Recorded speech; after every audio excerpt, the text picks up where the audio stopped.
The hot milk strikes the nanny's face like a burning slap. The white liquid slides down her brown cheeks, soaking her blue uniform while the silence in the marble kitchen becomes unbearable. Victoria Sterling holds the empty cup with a cruel smile, her diamond rings glittering under the chandelier lights, convinced of her absolute power. From the back door, the gardener watches with a heavy heart, his trembling hands holding the phone that secretly records every second of this humiliation. "Do you know who I am?" Victoria's voice thunders, each word loaded with venom. "I'm the lady of this house, owner of everything you step on, and you're nothing but trash in an apron." The nanny, her skin reddened by the burn, picks up the soaked cloth with hands that don't tremble. Her voice emerges as a firm whisper. "My apologies, Mrs. Sterling. I'll retire immediately." No one imagines that this moment of extreme cruelty will be the beginning of the most spectacular downfall high society has ever witnessed. Because what nobody knew was who that nanny really was, the one they had just thrown boiling milk at. If this story has already touched your heart in this first minute, subscribe to the channel. Here you'll find stories that heal, inspire, and make you believe in human goodness again. The echo of the cup crashing against the Italian marble floor still resonates when Grace Thompson cleans the last traces of milk from her face. But there's something in her eyes that Victoria can't decipher. It's not fear. It's not submission. It's something much more dangerous. The Sterling mansion rises like a monument to arrogance. 20 rooms, 3-acre gardens, an infinity pool that cost more than what most people earn in their entire lifetime. Every corner screams power, money, absolute superiority over others. In the stainless steel kitchen, larger than many complete homes, Victoria walks like a predator cornering her prey. Her $2,000 Louboutin heels mark a threatening rhythm against the Italian imported marble floor. "3 years working here," Victoria spits, her voice loaded with contempt. "And you still don't understand your place in this house. You gave Emma regular milk when I clearly specified only almond milk." Grace slowly stands up, drying the last drops of liquid still dripping from her chin. The burn on her left cheek is reddening, but her movements are controlled, dignified. "Mrs. Sterling, the child specifically asked for regular milk. She told me she was craving it, and that almond milk made her nauseous." "I don't care what a 7-year-old says." Victoria's scream makes the baccarat crystal glasses hanging over the central island vibrate. "I'm the one who gives orders here. I'm the one who pays your miserable salary of $2,800 a month." The words fall like whiplashes in the air perfumed with French essences. Grace doesn't step back, doesn't lower her head. There's something in her posture that deeply irritates Victoria, as if this woman knows something she doesn't know. From the garden, David Martinez watches through the window with a broken heart. His hands, weathered by 30 years of gardening, hold an old phone, recording every second of this injustice. He can't intervene. He has 5 children to feed, and this job is all he has. But neither can he stand by with his arms crossed in the face of such cruelty. "Do you know how much it costs to maintain this house?" Victoria continues, dangerously approaching Grace. "Do you have any idea how much I pay in taxes per month? More than you'll earn in your entire miserable life. And you have the audacity to question me." Grace picks up the porcelain pieces from the floor, each movement calculated, each gesture controlled. But there's something in the way she handles the fragments, as if she were accustomed to picking up broken things, as if she knew exactly how to reconstruct what others destroy. "I'm sorry, Mrs. Sterling. I'll clean all this up and make sure it doesn't happen again." "Of course it won't happen again." Victoria takes another cup from the cabinet, a piece of Chinese porcelain worth more than Grace's monthly salary. "Because you're going to learn once and for all who's in charge here." But when she approaches to throw the second cup, something stops her. Grace looks up, and for an instant their eyes meet.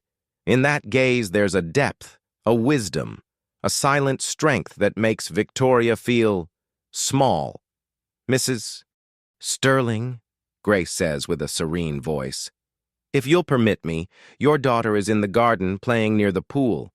Perhaps you should go supervise her. It's a simple phrase, but there's something in the tone, in the way Grace pronounces it, that makes Victoria realize something terrible. During the last 20 minutes of fury, she hasn't thought about Emma even once. David focuses his camera, capturing not only the humiliation, but also that moment of doubt on Victoria's face. Without knowing it, he's documenting the first act of a play that will soon set social media on fire and change lives forever. "Clean it all up," Victoria finally orders, her voice slightly less confident. "And then go to your room. I don't want to see you until tomorrow." Grace nods, but before kneeling again, she does something that puzzles Victoria. She smiles. It's not a smile of submission. It's not a smile of fear. It's the smile of someone who knows something others don't know. "Have a good evening, Mrs. Sterling, and don't worry about Emma. I'll always be here to take care of her." Victoria walks away, her steps echoing in the marble hallway, but Grace's words pursue her like echoes. There's something in that phrase, in that promise, that disturbs her in a way she can't explain. Grace finishes cleaning in silence, each movement efficient and professional. When she's done, she heads to her small room in the basement, but before going down the stairs, she looks toward the window where David continues recording. Their eyes meet for a second, and Grace makes an almost imperceptible gesture with her head, as if she knew exactly what was happening, as if all this were part of a larger plan. What secret does the nanny who just got humiliated hide, and why doesn't she seem surprised that someone is recording? It's 3:17 in the morning when David Martinez makes the decision that will change everyone's destiny. His hands tremble as he edits the video on his outdated phone, cutting the most devastating moments. The boiling milk crashing against Grace's face, Victoria's venomous words resonating like whiplashes, the unbreakable dignity of a woman who refuses to be broken. But David isn't just a gardener. He's a father of 5 children, 3 of them working as domestic employees in millionaire houses. He's seen too many injustices, too many humiliations that remain silent because the powerful believe money buys the right to destroy other human beings. "No more," he whispers, while writing the message that will accompany the video. This happened 3 hours ago at Victoria Sterling's mansion, owner of the Sterling Prime Steakhouse chain and Luxe Beauty Cosmetics. A millionaire throws boiling milk at her domestic employee for giving regular milk to her daughter. Share, so the whole world sees how the rich treat those who serve them. A justice for Grace. No more abuse. David sends the video to the Facebook group Domestic Workers Network, 847 household workers throughout the district who support each other in difficult situations. At 3:25 a.m., Carmen Lopez, employee of a political family, shares the video on her Facebook with 3,000 contacts. At 3:41 a.m., Daniela, her university niece with 85,000 TikTok followers, uploads it with hashtag #IckMillionaireAbuser. At 4:15 a.m., the video has 15,000 views. At 5:30 a.m., 100,000 views. At 6:45 a.m., when Victoria Sterling wakes up in her king-size bed between Egyptian silk sheets valued at $5,000, the video has 800,000 views and is trending in 3 countries. Her latest model phone vibrates insistently. Her personal assistant, Patricia, calls with a voice broken by panic. "Mrs. Victoria, there's a crisis. A video. It's destroying your reputation on all social media." Victoria sits up, her hair perfectly styled by her personal stylist, now disheveled for the first time in years. She turns on her iPhone and her crystal world shatters in seconds. The video is on Instagram, Facebook, TikTok, Twitter, YouTube. Comments rain like hail on her reputation. "Disgusting woman, rich in money, rotten in soul. Does anyone know this psychopath's name? We need to boycott everything she touches. The nanny is an angel for not responding with the same violence. This is exactly what's wrong in this country. The rich think they can trample workers. Victoria Sterling, you're despicable. I hope you lose everything." But the comments are just the beginning of the hurricane. At 8 a.m., the most watched morning show in the country is broadcasting the video, analyzing every second with experts in workplace violence and human rights. At 9:30 a.m., the video has 2.3 million views. At 10 a.m., Victoria's companies, the Sterling Prime chain with 47 luxury steakhouses and Luxe Beauty Cosmetics, receive an avalanche of calls. Customers canceling reservations, distributors breaking contracts, employees resigning out of shame for working for her. At 11 a.m., her company's stocks have fallen 35% on the exchange. Victoria goes down to the kitchen like a sleepwalker, her world of privileges crumbling step by step. There's Grace, preparing Emma's breakfast as if nothing had happened.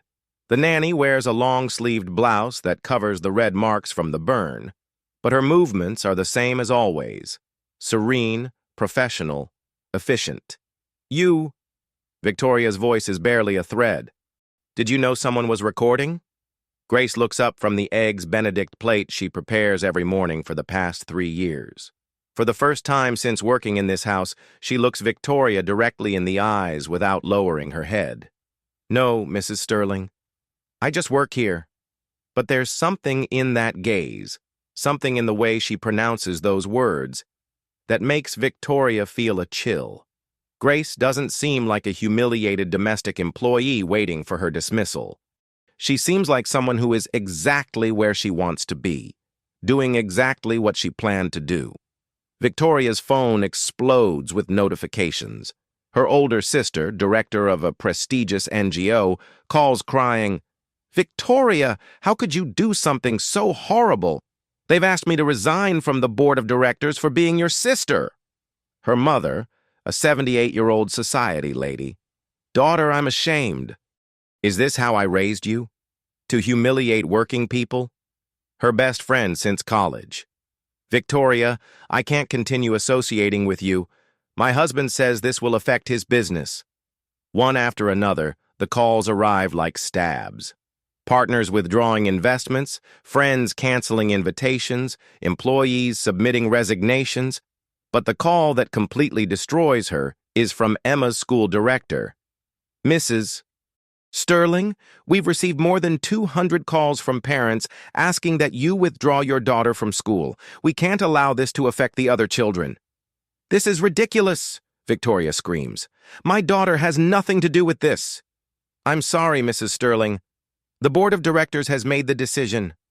Victoria hangs up and stands in the middle of her $200,000 kitchen, surrounded by luxury, but feeling lonelier and more desperate than ever in her life. Grace gently places breakfast on the table.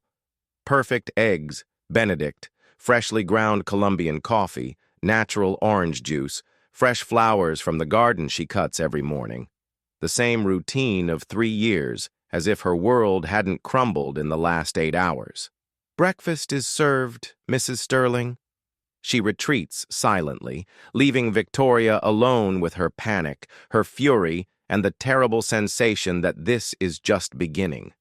Because outside, David Martinez is preparing the second part of his plan, and what's coming will be even more devastating. What else does the gardener know that can completely destroy Victoria? And why does Grace keep acting as if nothing had happened? It's 2:30 in the afternoon when Victoria Sterling's world wavers for the second time in less than 48 hours, but this time in a way that freezes her with terror. Emma returns from school in the armored car with chauffeur, but something is terribly wrong.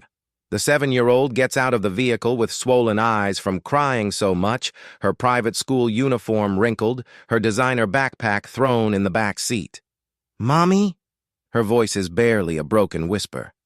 "Everyone at school saw the video. The kids tell me you're mean to Grace." "Why did you yell at her like that? Why did you throw hot milk on her face?" Victoria, sunk in the white leather sofa of her living room, feels as if they had driven a dagger into her chest. Her phone shows 1,247 missed calls. Her companies have lost 50% of their stock market value, and now her own daughter looks at her as if she were a monster. "Emma, my love, it's complicated. Adults, sometimes." "But Grace is good," the child interrupts, tears rolling down her cheeks. She takes care of me when you have meetings. She knows my favorite stories. She makes me feel better when I have nightmares. Each word is a slap of reality. Victoria realizes something horrible. Her daughter knows Grace better than she knows her. The kids at school say I'm the daughter of a bad woman, Emma continues. Maria Jose doesn't want to be my friend anymore. The teacher looked at me strangely all morning. I don't want you to be mean to Grace. But then something happens that transforms Victoria's panic into absolute terror. Emma takes 3 steps toward the marble stairs and collapses. Her small body convulses on the cold floor, her lips turn blue like ink, her little hands clench into desperate fists. Her eyes roll back while she gasps for air that doesn't reach her swollen lungs. Emma! Victoria's scream breaks the mansion's silence like the roar of a desperate mother. She throws herself to the floor, taking her daughter in her trembling arms, but doesn't know what to do. All her security, all her power, all her millions of dollars serve absolutely nothing in this moment of pure terror. Her hands slip as she dials 911, but her fingers are so trembling she can't complete the call. The phone signal seems weak, calls won't go through, and every passing second feels like an eternity. Help! Someone help me! She screams toward the empty mansion, but the remaining staff is in the back garden and the house is too large for them to hear her. Emma continues convulsing, her breathing increasingly labored, her skin taking on a bluish tone that terrifies Victoria to the bone. And then, as if emerging from nowhere, Grace appears. She runs from the kitchen, her firm steps echoing in the marble hallway. She slides to kneel beside Emma without losing a second, her expert hands moving with precision that brutally contrasts with Victoria's desperation.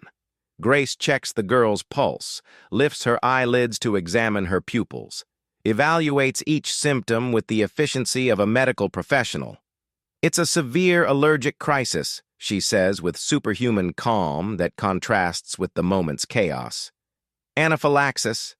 Emma is allergic to tree nuts. Did she eat something different at school? Some snack, some cookie? I don't know. Victoria is completely lost, all her arrogance reduced to pure terror and absolute helplessness. Do something. Please, don't let her die. Grace doesn't lose a second. She runs to the kitchen and returns in less than 30 seconds with something that leaves Victoria paralyzed. An epinephrine auto-injector she keeps in the emergency kit she organized herself. How did you know that? Victoria looks at the device with bulging eyes. Because I've been taking care of this child for 3 years, Grace responds, while preparing the injection with hands that don't tremble. I know she's allergic to nuts, shellfish, and some preservatives. I know she's afraid of total darkness, that she likes to be sung Beauty and the Beast before sleeping, and that she always asks for regular milk because almond milk reminds her of her allergy and makes her nauseous. The injection goes cleanly into Emma's thigh. Grace takes the pulse with 2 fingers on the neck, monitors breathing, counting quietly, observes skin color like a doctor with decades of experience. 1, 2, 3. Grace counts, watching every change. Come on, princess, come on. Slowly, very slowly, color begins to return to Emma's face.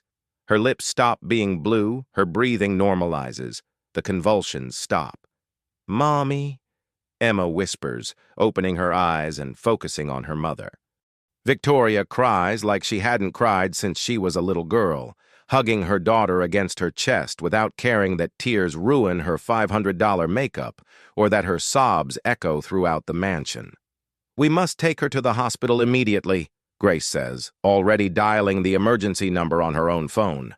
Epinephrine only stops the reaction temporarily. She needs medical observation and steroids to prevent a second reaction. Victoria looks up at Grace, and for the first time in 3 years, really sees her.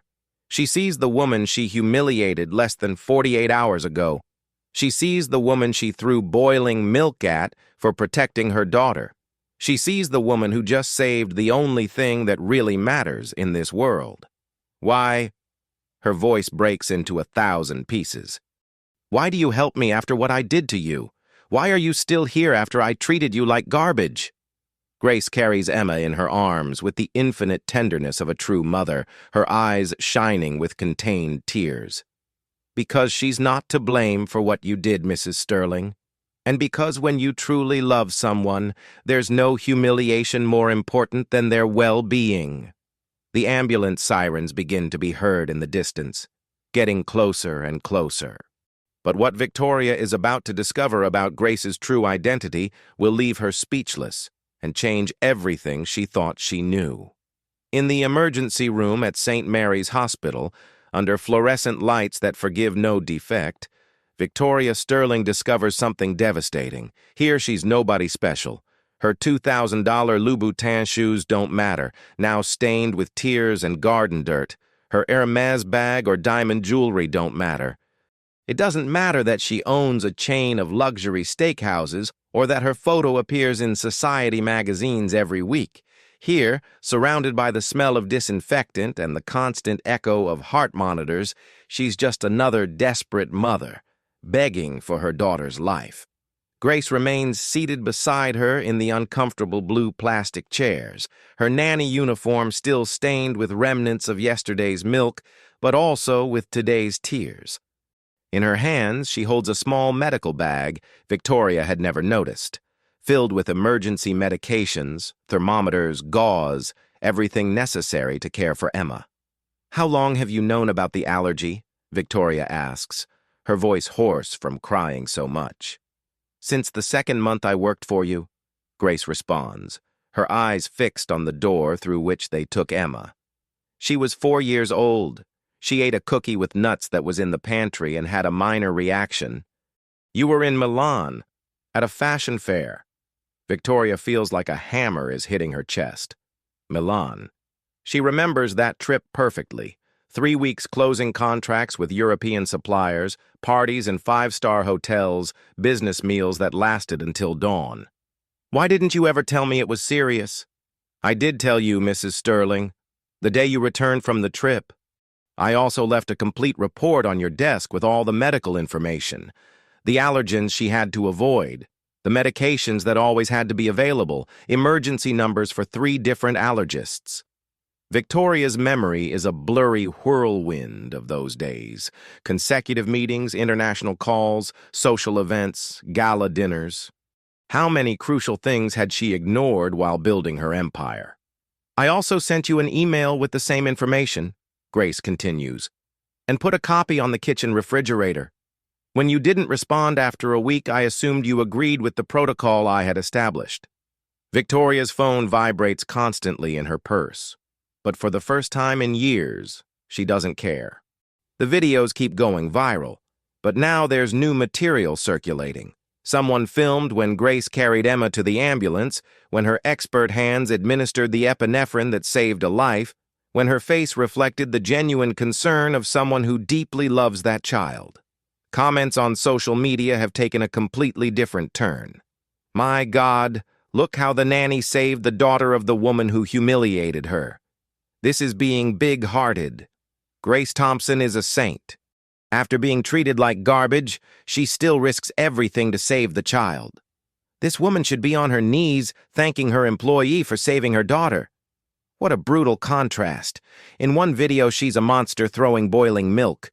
In the other, Grace is an angel saving a life. The contrast is devastating, and the narrative is changing rapidly. Victoria is no longer just the abusive millionaire. Now she's the abusive millionaire who almost lost her daughter due to her own ignorance, saved by the same woman she humiliated. "Mrs. Sterling," Dr. Fernandez's voice interrupts her thoughts like a ray of hope. "Your daughter is completely stable. Miss Thompson acted impeccably. Without her quick and precise intervention, this could have been a tragedy." The doctor, an older man with gray temples and 3 decades of emergency experience, looks at Grace with respect he rarely shows. "Are you a specialized nurse? Paramedic?" "No, doctor, I'm a nanny." "Nanny," the doctor repeats, smiling with genuine admiration. "Miss, you saved a life today, and you did it with perfect technique. Where did you learn to handle such severe allergic crises?" Grace exchanges a quick glance with Victoria before responding. My younger sister died of anaphylaxis when she was 8 years old. Since then, I specialized in pediatric first aid. Victoria's world stops. Her sister died. Grace lost her little sister the same way Emma almost died today. And still, after living that nightmare, after knowing exactly what it means to lose someone like that, she saved the daughter of the woman who had publicly humiliated her. When I accept work caring for children, Grace continues, her voice serene but loaded with pain, I always make sure to be prepared for emergencies, because I know what it means to arrive a second too late. Victoria observes this conversation as if it were a movie in slow motion. For 3 years, Grace has been invisible to her. For 3 years, this extraordinary woman has protected, cared for, and loved her daughter, while she was too busy chasing money and status to realize what really mattered. Can we see Emma? Grace asks the doctor. Of course. She's awake and asking for both of you. Both of you. The doctor sees them as a unit, as the 2 women who care for Emma. And Victoria realizes something that destroys her. Grace isn't just the employee. She's the person who knows and loves her daughter most after her. When they enter the room, Emma is connected to monitors, but smiling weakly. However, when she sees Grace, her face lights up in a way that breaks Victoria's soul. "Grace!" the child exclaims, extending her small arms. "Did you know I got very sick? But you saved me like a superhero." Grace approaches, and Emma hugs her with a strength that surprises everyone present. It's the hug of a daughter to her mother, full of unconditional love and absolute trust. "I was very scared," Emma whispers against Grace's ear. "I couldn't breathe and everything looked blurry. But when I heard your voice telling me, 'Come on, princess,' I knew I would be okay." Victoria observes from the foot of the bed, feeling like a stranger in her own daughter's life. Emma hugs Grace with more affection than she's shown her in months. And she realizes something terrible and beautiful at the same time. For 3 years, while she built commercial empires, Grace has been building something much more valuable, a relationship of genuine love with her daughter. "Mommy," Emma finally says, turning toward Victoria, "did you already apologize to Grace for being mean to her?" The question falls like a bomb in the room's silence. A 7-year-old had just exposed the truth all adults were avoiding. "Emma, my love, at school we learned that when you hurt someone you have to apologize." The child interrupts with the crushing logic of innocence. "And you hurt Grace. I saw her crying after you yelled at her." Victoria feels as if the floor opens under her feet. Her daughter saw Grace cry. Her daughter witnessed the pain her cruelty caused. "Were you crying?" Victoria asks Grace, her voice broken. Grace lowers her gaze, gently stroking Emma's hair. "Mrs. Sterling, Please tell me the truth." "Yes," Grace whispers. "I cried. Not because of the humiliation or physical pain. I cried because I thought maybe you would fire me, and I wouldn't see Emma grow up again. That hurt me more than anything else." Victoria's heart breaks into pieces. This extraordinary woman, after being publicly humiliated, her greatest fear wasn't losing her job or dignity. It was losing the opportunity to continue caring for her daughter.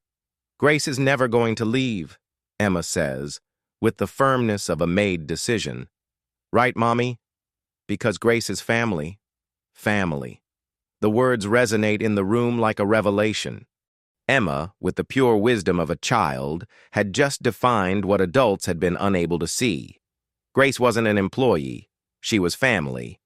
At that moment, Victoria's phone rings. It's Patricia, her assistant, with news that will finish changing everything. "Mrs. Victoria, there's something you need to know about the video. They've discovered who Grace Thompson really is." "What do you mean?" "Mrs. Sterling, she's not just a nanny. She has a degree in early childhood education from Columbia University, with specialization in pediatric medical care. She worked for 5 years at Children's Hospital of Philadelphia before deciding on private care. And, Mrs. Sterling, there's more. Victoria looks at Grace, who has heard the entire conversation and has tears in her eyes. What else? The reason she left the hospital was because she lost her younger sister in an allergic crisis she couldn't prevent in time. Since then, she specialized in prevention and management of pediatric crises. Mrs. Sterling, you didn't hire a simple nanny. You hired one of the country's best child care specialists, and she accepted to work for $2,800 a month because she genuinely loves caring for children. The silence in the room is deafening. Victoria looks at Grace with a mixture of horror and admiration. Why didn't you ever tell me who you really were?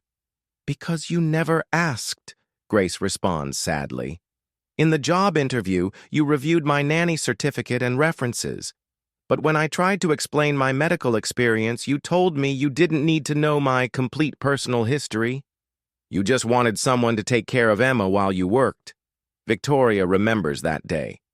Grace had tried to explain something about her training, but she was in a hurry, had an important meeting, and just wanted to quickly resolve the nanny issue. For 3 years, Grace continues, I've cared for Emma not just as a nanny, but with all my medical and educational knowledge. I've monitored her development, prevented dozens of risk situations you never knew existed, and been prepared for any emergency. Like what situations? The time Emma fell off her bike and hit her head. I recognized symptoms of a possible concussion and discreetly took her to the doctor. You were in New York. The time she had very high fever at midnight and symptoms suggested meningitis. I took her to emergency at 2 a.m. It turned out to be just a viral infection, but I couldn't risk it. You were in Paris. Each example is a stab. For 3 years, while Victoria traveled the world building her fortune, Grace had been saving her daughter from dangers she didn't even know existed. Why didn't you ever call me? Why didn't you tell me? I tried the first time. You told me not to bother you on business trips unless it was literally a life-or-death emergency. Since Emma recovered well in both cases, I decided not to worry you. Victoria sinks into the chair beside the bed, destroyed by the realization of what she's lost, what she almost destroyed, how blind she's been. Can Victoria repair the damage she caused? Or is it too late to recover the trust of the woman who saved everything that really matters? 3 weeks after the incident that changed their lives forever, Victoria Sterling stands in front of the mirror in her luxury bedroom. But the woman looking back at her from the reflection is completely different. The circles under her eyes no longer come from high society parties that lasted until dawn, but from entire nights rethinking every decision she's made in the last 3 years. Her phone, which used to ring constantly with invitations to exclusive events and multi-million-dollar business opportunities, now mainly receives calls from crisis reputation lawyers and image advisors desperately trying to save the fragments of what once was a commercial empire. But there's something profoundly different in her gaze. It's no longer the cold, calculating look of a woman who believed money bought everything, including the right to humiliate other human beings.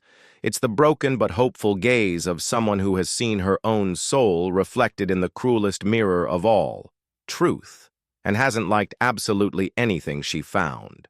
Her companies have lost 60% of their value. 23 of her 47 steakhouses have temporarily closed due to massive boycotts.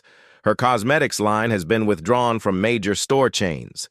3 of her most important partners have broken contracts worth millions. But for the first time in her adult life, money isn't what matters most to her. Grace continues working in the house, although her life has changed radically. She receives job offers from millionaire families across the continent who see her as the heroic nanny of social media. Television programs have invited her as a child care specialist. A publisher has offered her a contract to write a book about child care with love and professionalism. But she stays because Emma needs her, because she's seen something in Victoria's eyes that gives her hope, and because she genuinely believes in second chances. It's a Tuesday morning, exactly 3 weeks after the viral video, when Victoria makes the most important decision of her life. She enters the kitchen where Grace prepares Emma's breakfast, the same eggs Benedict she has religiously prepared every morning for 3 years, The same hand-ground Colombian coffee, the same fresh flowers from the garden she cuts at dawn. But this time, Victoria doesn't come to give orders or criticize. She comes to face the truth. "Grace, I need to talk to you." The nanny turns around, drying her hands on the apron she no longer wears out of obligation but out of habit. Her expression is serene but alert, prepared for anything. "How can I help you, Mrs. Sterling?" "No." Victoria shakes her head vehemently. "Don't call me Mrs. Sterling. Not after what I know now. Not after what I've discovered about who you really are." Grace leaves the spatula on the marble counter, surprised for the first time in weeks by Victoria's tone. "Call me Victoria. And I need to apologize to you. Not just for the video, not just for the boiling milk I threw in your face like a savage." Victoria's voice begins to tremble. "But for 3 complete years of making you invisible. For 3 years of treating you as if you weren't human, as if you didn't have feelings, dreams, a story to tell." Tears begin to roll down Victoria's cheeks, dragging the expensive makeup, revealing the real woman she had hidden behind a facade of power and cruelty. "For not seeing that you love my daughter as much as I do, possibly more, because you've been present in every important moment when I chose to be absent building an empire that's now crumbling and I don't care." Grace slowly approaches, her own eyes moist with contained emotion. "Victoria, we all make mistakes. We can all change." "No." Victoria shakes her head forcefully. "This wasn't a mistake, Grace. It was conscious and deliberate cruelty. It was the systematic abuse of someone who believed her money gave her the right to destroy another person's dignity. And I need to do something real, something tangible, to repair even a fraction of the damage I caused." A silence charged with emotions occurs, while both women look at each other, recognizing they're in a moment that will define the rest of their lives. "I've made a decision," Victoria continues, "and I need you to know I've made it without consulting lawyers, without thinking about financial consequences, without considering what the press will say. I've made it because it's the right thing to do." That same afternoon, Victoria convenes a press conference in her mansion's gardens. Reporters arrive expecting to see an arrogant millionaire trying to clean her image with empty apologies and cheap public relations. But what they find is something no one anticipated. Victoria appears without professional makeup, dressed in simple but elegant clothes, accompanied by Grace and Emma. There are no teleprompters, no advisors whispering in her ear, no script prepared by crisis management experts. There's only a broken but determined woman to do the right thing. "3 weeks and 2 days ago," she begins, her voice clear but visibly emotional, "you witnessed my worst moment as a human being. I publicly humiliated with physical and psychological violence an extraordinary woman who has dedicated 3 years of her life to caring for, protecting, and loving what I value most in this world." The cameras capture every word, every tear rolling down her cheeks without makeup. "Grace Thompson isn't just my employee. She's a highly qualified professional who chose to work in my house for a fraction of what her experience is worth, because she genuinely loves caring for children. She's the person who has saved my daughter's life more than once, who knows her needs better than I do, who loves her unconditionally even when her own mother was too busy chasing money to realize what really mattered." The reporter's silence is absolute. This isn't what they expected to hear. "Therefore, I want to announce that I'm dissolving my current business structure and creating the Grace Thompson Foundation for the dignification and support of domestic work. I will allocate 80% of my liquid assets, approximately $42 million, to offer complete medical insurance, free university education, legal support, and dignified housing programs for all domestic workers in our country." The murmur of surprise among reporters is audible. Additionally, Grace will be the executive director of this foundation with a salary worthy of her experience and education. $12,000 monthly plus complete benefits plus a retirement fund that guarantees her lifelong financial stability. She turns toward Grace, who is crying silently, overwhelmed by the magnitude of what she's hearing. "Grace has taught me that true wealth isn't in what you accumulate for yourself, but in how you elevate others. That true power doesn't come from humiliating those in vulnerable positions, but from protecting and empowering them. And I was very, very poor for a long time without realizing it. Tears now flow freely down her face as she continues. I apologize to her privately, but I need to apologize publicly in front of all of you, because I humiliated her publicly. Grace, do you forgive me for being cruel to you when you only deserved respect and gratitude? Grace slowly approaches, and for the first time in 3 years, hugs Victoria as an equal, as a sister, as a woman who has decided to genuinely change. I forgave you long ago, she whispers, her words captured by all microphones. Now, forgive yourself, and let's use this second chance to do something beautiful. Emma, who has been observing silently, runs toward both women, wrapping her small arms around the two people she loves most in the world. Now, Grace stays forever? She asks with a child's pure honesty. Forever, Victoria responds, kissing her daughter's forehead. Like family. The camera flashes capture the moment that will become iconic. 3 women of different ages and backgrounds, embraced under the sun, representing forgiveness, redemption, and the possibility that people really can change when they decide to do so. 1 year later, the garden of the former Sterling Mansion, now converted into the Grace Thompson Foundation's Operations Center, had never seen so much life, so much joy, so much genuine purpose. Emma, now 8 years old, runs among the guests at her birthday party, but this celebration is completely different from the ostentatious parties of before.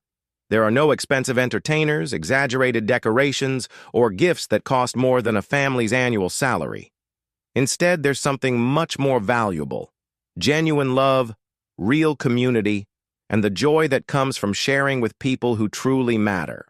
The guests are a beautiful mix that would have been unthinkable before. Children from Emma's school, domestic workers from throughout the neighborhood who now form part of the Foundation's support network, health professionals who collaborate with medical programs, and complete families who have benefited from educational scholarships. Victoria observes from the terrace she once used as an ivory tower to look down on others. But now her hands are stained with dirt because she spent all morning helping to plant the organic vegetable garden Emma specifically requested for her birthday, because she wants to grow food to share with families who need it. Her phone, which used to ring constantly with multi-million-dollar business opportunities, now receives different calls. Mothers thanking her for their daughters' university scholarships, domestic workers reporting improvements in their working conditions, international organizations asking for advice to replicate the Foundation's model in other countries. What are you thinking about? Grace asks, approaching with 2 homemade lemonades made with lemons from the tree they planted together 6 months ago. Grace no longer wears a domestic employee's uniform. She dresses in professional but comfortable clothes, wears a necklace Emma gave her with the inscription, "My Second Mom," and has on her wrist a gold bracelet Victoria gave her engraved, "Sister of the Heart." She's the executive director of a foundation that has already impacted more than 1,000 families' lives, but more importantly, she's an integral part of a family built on the ashes of cruelty and grown to become something beautiful. I'm thinking about how blind I was, Victoria responds, accepting the lemonade and tasting the sweet, natural flavor she never appreciated when she only drank imported champagne. About everything I almost lost by chasing things that were worthless compared to this. She points toward where Emma is patiently teaching other children how to plant tomato seeds, her gentle little hands guiding the even smaller hands of 3- and 4-year-olds. Look at that, Victoria says, her voice full of pride and amazement. She's learning that the most beautiful things in life grow when you care for them with love and patience, not when you buy them with money or take them by force. On the main table, under an umbrella that was once purely decorative and now provides real shade for real people, there's a framed photo that has become the most powerful symbol of transformation anyone has ever seen. Victoria, Grace, and Emma embraced on the day of the press conference, with tears in their eyes but genuine smiles on their lips. Below the photo, a plaque with the phrase that has become the foundation's motto and a life philosophy for all three. True wealth is measured by how we treat those who cannot return the favor, and true greatness comes from lifting others up, not stepping on them. David, the gardener whose video changed everything, approaches with a smile that illuminates his face, weathered by years of working under the sun. "Mrs. Victoria, I just received an incredible call. The foundation has been selected to receive a $5 million donation from a coalition of companies that saw the Netflix documentary about Grace and our story." "What documentary?" Victoria asks, genuinely surprised. "The Invisible Woman, a story of transformation," Grace explains, blushing slightly. "Netflix made a complete documentary about domestic workers who are anonymous heroes, using our story as the main narrative thread. It premieres next month, and they say it could change public perception about domestic work throughout North America." Emma runs toward them, her hands completely dirty with soil, her birthday dress stained with water and mud, but her face radiant with the pure happiness that only comes from doing something meaningful. "Mom, Grace, come see our garden. We already planted 12 different types of vegetables, and Mrs. Carmen says in 3 months we'll have enough food to feed 20 families." As they walk toward the small, perfectly organized furrows where tomatoes, lettuce, carrots, aromatic herbs, and dozens of other plants will grow, Victoria realizes something that fills her with a peace she never experienced in her years of material wealth. For the first time in a long while, her daughter calls her Mom, with the same joy and confidence with which she calls Grace. She has recovered her daughter not by buying her expensive things, but by teaching her real values. She has found a sister in Grace who is worth more than all the business partners she ever had. She has discovered that true happiness isn't bought in luxury stores. It's built day by day with respect, love, second chances, and the conscious decision to use your resources to elevate others instead of stepping on them. The sun sets over what was once a cold and ostentatious mansion, but now feels like something completely different. A home where 3 women have learned that social and economic differences fade when the heart genuinely opens, and that sometimes the person you least expect, the person you've hurt most, is the one who comes to save your life in the most important ways. Emma plants the last seed of the day, waters it carefully using a small watering can Grace gave her, and says something that will be remembered by everyone present. "Grace always tells me that the strongest and most beautiful plants are the ones that grow after the most terrible storm, and that if you care for them with love, they can bear fruit that feeds many, many people." She looks at her mother and Grace, her 2 maternal figures, and adds with the surprising wisdom of a child who has seen real transformation, "We're also like those plants, aren't we?" And she was right. The 3 women embrace as the sun completely sets, painting the sky in golden and pink colors, illuminating a garden that will feed bodies, a foundation that will transform lives, and a family built on the most solid foundation of all: forgiveness, love, and the firm decision to choose to be better every day. If this story touched your heart and made you believe again in humanity's capacity to change, leave us in the comments what country you're watching from and tell us, what personal lesson did you take from Victoria's transformation? Have you witnessed any similar situation of power abuse? Do you know any Grace in your life who deserves recognition? Do you believe that everyone, without exception, deserves a second chance to become better people? Don't forget to subscribe to the channel and activate the bell for more stories that remind us that true wealth is in how we treat others, that it's never too late to choose kindness over cruelty, and that the most beautiful transformations happen when we decide to lift others up instead of stepping on them. Because at the end of the day, we all need a little of Grace's goodness in our lives, and we all have the capacity to choose not to be the Victoria of the viral video, but the Victoria of the second chance. See you in the next story that will change your perspective on life.